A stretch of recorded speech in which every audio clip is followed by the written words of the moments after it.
সন্তানকে তুমি জান্নাত দিও। আমার সন্তান আমার সাথে কত ভালো ব্যবহার করে, আমার সন্তান আমার যত্ন নেয়, এত ভালোবাসে এত ভালোবাসে। মুসা আলাইহিস সালাম একদিন আল্লাহর কাছে বলতেছেন যে আল্লাহ, জান্নাতে আমার বন্ধু কে হবে, আমার সাথী কে হবে, আমি তাকে একটু দেখতে চাই। আল্লাহ তাআলা রব্বুল আলামিন বললেন, জান্নাতে তোমার বন্ধু হবে একজন কসাই। মুসা আলাইহিস সালাম আল্লাহ তাআলার কাছে বললেন, ও রব্বুল আলামিন, সেই কসাইকে আমি কই পাবো, আমাকে একটু বলে দিন। আল্লাহ তাআলা মুসা আলাইহিস সালামকে বললেন, ও মুসা, তুমি আমার গ্রামে যাইবা, সেখানে দেখবা একজন কসাই গোশত বিক্রি করে, সেই হবে হচ্ছে জান্নাতের মধ্যে তোমার বন্ধু, তোমার সঙ্গী হবে হচ্ছে সেই ব্যক্তি। মুসা আলাইহিস সালাম চিন্তায় পড়ে গেলেন, একজন কসাই কিভাবে আমার বন্ধু হবে? তাই অনেক আগ্রহ নিয়ে তিনি সেই গ্রামে চলে গেলেন। খুঁজতে খুঁজতে পাইতেছিল না, এক সময় তাকে পেয়ে গেল। তিনি কসাইকে দেখে বলতেছেন, ও কসাই ব্যক্তি, আমি একজন মুসাফির ব্যক্তি, তোমার বাড়ি থেকে একটু যাওয়ার জায়গা হবে নাকি, একটু কি মেহমানদারির জায়গা হবে? কসাই বলতেছে, অবশ্যই, আপনি চলুন আমার বাড়িতে। মুসা আলাইহিস সালাম ওই কসাই বাড়িতে চলে গেছেন। যাওয়ার পর তাকে একটা সুন্দর মেহমানখানায় বসাইছেন এবং উত্তম যত ভালো খাবার ছিল সেই খাবারগুলো খাওয়াইছেন।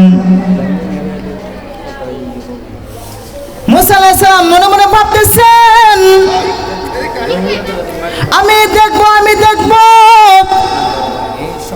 এই ব্যক্তি কি আমল করে যার কারণে সে আমার সাথে জান্নাতে থাকবে, আমার বন্ধু হবে। আমি এটা একটু দেখতে চাই, আমি খেয়াল করব তিনি কি আমল করেন। দেখলেন তিনি কোনো আমল করেন না,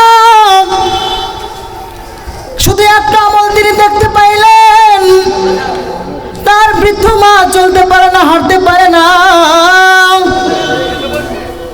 ওই মাকে ব্যাগের মধ্যে ভরে ধন্যার সাথে ঝুলাই রাখছে। সে যখন আসছিল বাসায়, তখন কিছু গোশত নিয়ে আসছিল, সেই গোশতটা খুব ভালোভাবে রান্না করছে।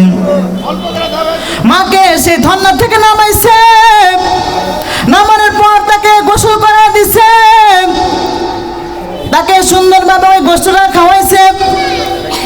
মা ওই সময় দোয়া করেছে, মাওলা, আমার সন্তানকে তুমি জান্নাত দিও। আমার সন্তান আমার সাথে কত ভালো ব্যবহার করে, আমার সন্তান আমার যত্ন নেয়, এত ভালোবাসে, একটা বিয়াজ পর্যন্ত করে নাই। তুমি আমার সন্তানের জান্নাত দিও। আর শুধু জান্নাত না, আমি শুনছি এই যুগের একজন নবী আছে, তার নাম হচ্ছে মুসা আলাইহিস সালাম। তিনি হচ্ছেন এই জামানার নবী। ও আল্লাহ রাব্বুল আলামিন, আমার সন্তানকে তুমি মুসা আলাইহিস সালামের সাথে জান্নাতে রাখো।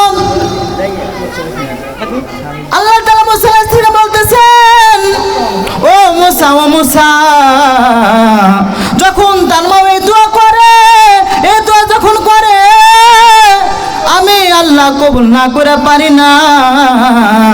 এই জন্য মুসা আলাইহিস সালাম, তুমি জেনে নাও, শুনে নাও, এই ব্যক্তি হবে জান্নাতে তোমার সাথে থাকবে, এবং জেনে রেখো তার কোনো গুনাহ নাই, একমাত্র তার মায়ের ইবাদত করার জন্য, তার মায়ের খেদমত করার জন্য।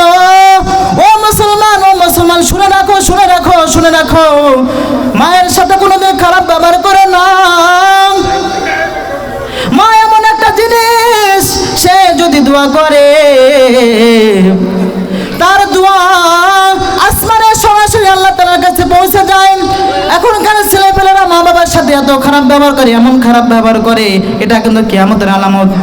আমাদের এলাকার মধ্যে একজন সন্তান ছিল, তার মাকে সে লাথি মারছিল, সঙ্গে সঙ্গে আল্লাহ তাআলা পঙ্গু বানিয়ে দিছিল।